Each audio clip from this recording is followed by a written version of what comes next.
21 mars 1913. L'âme abandonnée en la divine volonté est de l'opium pour Jésus. Quand les choses de la terre rendent l'air irrespirable pour l'âme, Jésus purifie l'air à l'aide des vents de l'adversité. Poursuivant dans mon état habituel, je priais mon doux Jésus d'avoir la gentillesse de me faire partager ses souffrances. Il me dit « Ma fille, ma volonté est l'opium de l'âme, mais mon opium à moi, c'est l'âme abandonnée en ma volonté. Cet opium provenant de l'âme empêche les épines de me piquer, les clous de me transpercer, les blessures de me faire souffrir.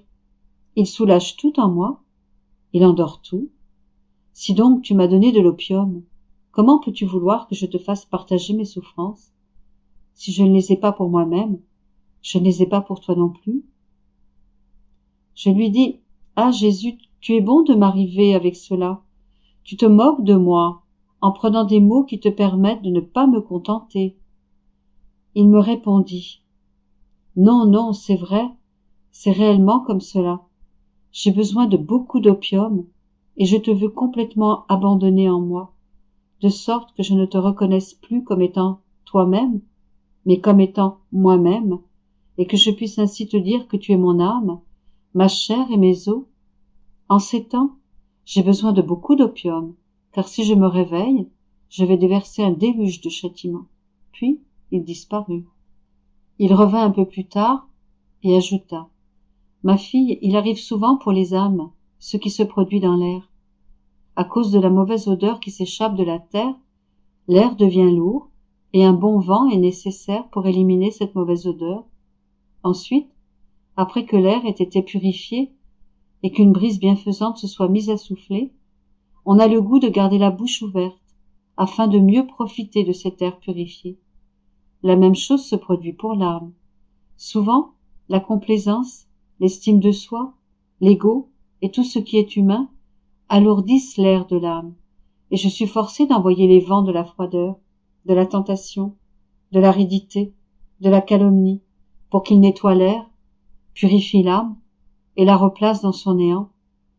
Ce néant ouvre la porte au tout, à Dieu, qui fait naître des brises parfumées, de sorte que, en gardant la bouche ouverte, l'âme puisse mieux profiter de cet air bienfaisant pour sa sanctification.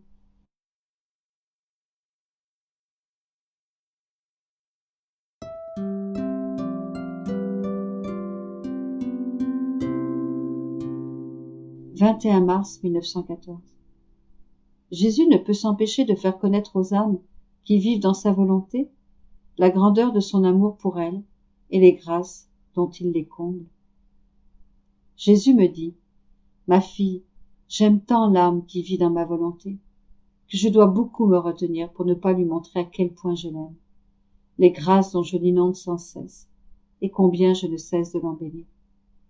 Si je lui manifestais tout cela à la fois, elle mourrait de joie, son cœur éclaterait au point qu'elle ne pourrait plus vivre sur la terre et qu'elle s'envolerait vers le ciel. Cependant, je me manifeste à elle petit à petit, et quand elle est remplie jusqu'au débordement, alors, par une intervention spéciale de moi, elle quitte la terre pour venir se réfugier dans le sein de l'Éternel.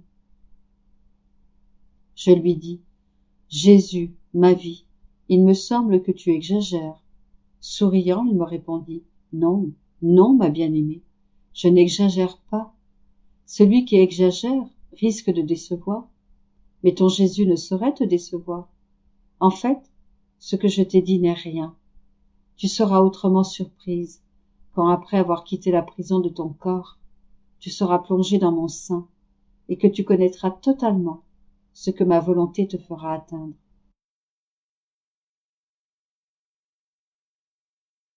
«